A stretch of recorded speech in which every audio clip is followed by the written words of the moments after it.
Oke, Assalamualaikum warahmatullahi wabarakatuh. Selamat pagi semuanya. Hari ini kita akan kuliah dengan mata kuliah Hukum Tata Negara dengan tema sesuai yang ada di RPS tentunya, yaitu demokrasi, sistem kepartaian, dan pemilu. Kita akan membahas apa itu demokrasi, kemudian sistem kepartaian itu seperti apa di Indonesia, dan kemudian pemilu di Indonesia seperti apa. Kita tentu mengetahui apa itu demokrasi. Sering kita dengar dan kemudian sering diucapkan oleh beberapa orang berkaitan dengan demokrasi itu apa. Demokrasi itu adalah suatu sistem pemerintahan di mana kekuasaan itu dipegang oleh rakyat dan kemudian bentuk ekspresinya melalui pemilihan umum. Artinya demokrasi itu adalah pemerintahan yang dikuasai atau kemudian pemegang kekuasaan tertinggi adalah rakyat. Itu demokrasi.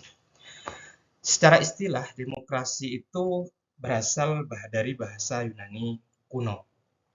Ya. Jadi berasal dari bahasa Yunani kuno yang mana ada kata demos dan kratos. Demos itu berarti rakyat, kemudian kratos itu kekuasaan. Berarti artinya secara istilah adalah kekuasaan dari rakyat atau kekuasaan rakyat. Itu secara istilah pengertian dari demokrasi. Demokrasi itu terdiri dari dua, ada demokrasi langsung, kemudian ada demokrasi tidak langsung. Ya, apa itu demokrasi langsung? Demokrasi langsung itu adalah demokrasi yang secara substansial itu tidak ada perwakilan. Artinya apa? Masyarakat bisa berperan serta aktif dalam membuat sebuah kebijakan dalam sebuah negara. Artinya masyarakat di situ itu diperbolehkan untuk melakukan atau kemudian membuat suatu keputusan politik atau suatu keputusan publik yang mana rakyatlah yang menentukan. Berbeda halnya dengan demokrasi secara tidak langsung. Demokrasi secara tidak langsung atau kita sebut biasanya dengan istilah demokrasi perwakilan, itu adalah demokrasi yang diwakili oleh wakil-wakil kita yang ada di pemerintahan. Ya, di negara kita, misalkan di Indonesia, demokrasinya adalah demokrasi tidak langsung, di mana kita sebagai rakyat menyerahkan sebagian kekuasaan kita kepada pemimpin-pemimpin kita. Di mana kita mendelivery kekuasaan tersebut dari rakyat kepada pemimpin atau kemudian kepada orang yang kita wakilkan, yaitu pada proses pemilihan umum. Jadi, pada proses pemilihan umum tersebut, kita melakukan delivery atau kemudian penyerahan kekuasaan kita, kedaulatan kita kepada orang-orang yang kita pilih. Kemudian orang-orang yang kita pilihlah yang nantinya mewakili kita dalam sebuah pengambilan atau proses pengambilan keputusan yang ada di pemerintahan. Tentu dari dua jenis ini atau demokrasi langsung dan demokrasi tidak langsung, yang paling banyak dianut di berbagai negara adalah demokrasi yang tidak langsung. Kalau demokrasi langsung tidak memungkinkan dengan jumlah penduduk yang banyak dalam sebuah negara, tentunya bukan hanya ribuan, tapi kemudian jutaan penduduk tidak dimungkinkan untuk mengadopsi yang disebut dengan demokrasi langsung. Berkaitan dengan demokrasi langsung. Kemudian berkaitan dengan pemilu. Apa itu pemilu? Jadi setiap 5 tahun sekali kita melakukan atau melaksanakan pemilihan umum. Ya, ternyata ada dua istilah yang berbeda antara pemilu dan pemilu kada. Jadi di negara kita itu ada rezim pemilu, ada kemudian rezim pemilu kada. Dan secara istilah itu berbeda pengertiannya, kemudian dalam konteks peraturan perundang-undangan juga berbeda.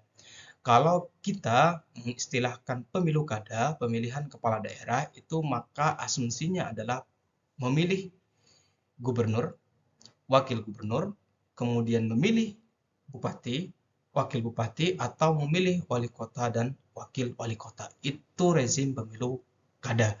Berbeda halnya ketika kita berbicara pemilu, pemilihan umum. Di dalam peraturan perundang-undangan atau spesifiknya adalah Undang-Undang Dasar, pemilu itu ternyata disimplifikasikan hanya untuk memilih presiden, wakil presiden, kemudian memilih anggota DPR, kemudian memilih anggota DPD, kemudian memilih anggota DPRD, provinsi, kabupaten, atau kota. Itu rezim pemilihan umum dalam konteks peraturan perundang-undangan atau tepatnya dalam Undang-Undang Dasar 1945. Oke, secara pengertian, pemilu itu adalah proses di mana warga negara memberikan suara untuk memilih pejabat publik. Dicontohkan di sini seperti presiden, kemudian anggota legislatif, dan kemudian kepala daerah. Itu disebut dengan pemilu. Kemudian jenis-jenis sistem pemilu. Jadi pemilu itu punya macam-macam atau kemudian jenis-jenis. Di dalam berbagai negara itu ini dianut, termasuk di negara kita. Yang pertama disebut dengan proportional system atau sistem proporsional. Yang kedua disebut dengan plurality atau majority system atau sistem pluralitas atau mayoritas. Kemudian yang terakhir adalah sistem campuran. Itu adalah macam-macam sistem pemilu yang dianut di berbagai negara termasuk di negara kita.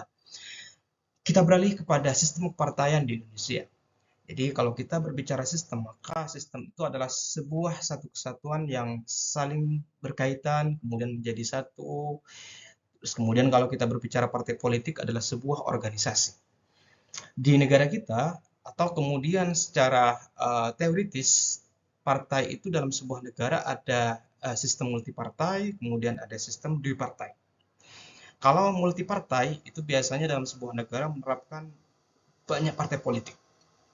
Kemudian kalau duipartai itu adalah dalam sebuah negara hanya menganut dua partai politik. Kalau di kita lebih cenderung kepada multipartai politik, meskipun sistem pemerintahan kita adalah sistem pemerintahan presidensial. Ya, beda halnya misalkan di Amerika Serikat. Di Amerika Serikat itu juga menganut sistem pemerintahan presidensial, tapi kemudian tidak menganut multipartai. Di Amerika Serikat menganut yang namanya duipartai. Hanya ada dua partai politik.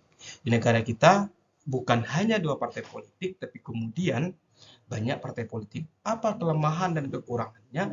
Tentu dari masing-masing sistem ini ada kelemahan dan kekurangannya berkaitan dengan multipartai, kemudian duipartai atau dua partai, atau kemudian banyak partai. Kalau multipartai tentunya pemerintah harus melakukan kolaborasi dengan partai-partai yang lainnya untuk menggolkan sebuah kebijakan-kebijakan yang akan diambil, khususnya presiden.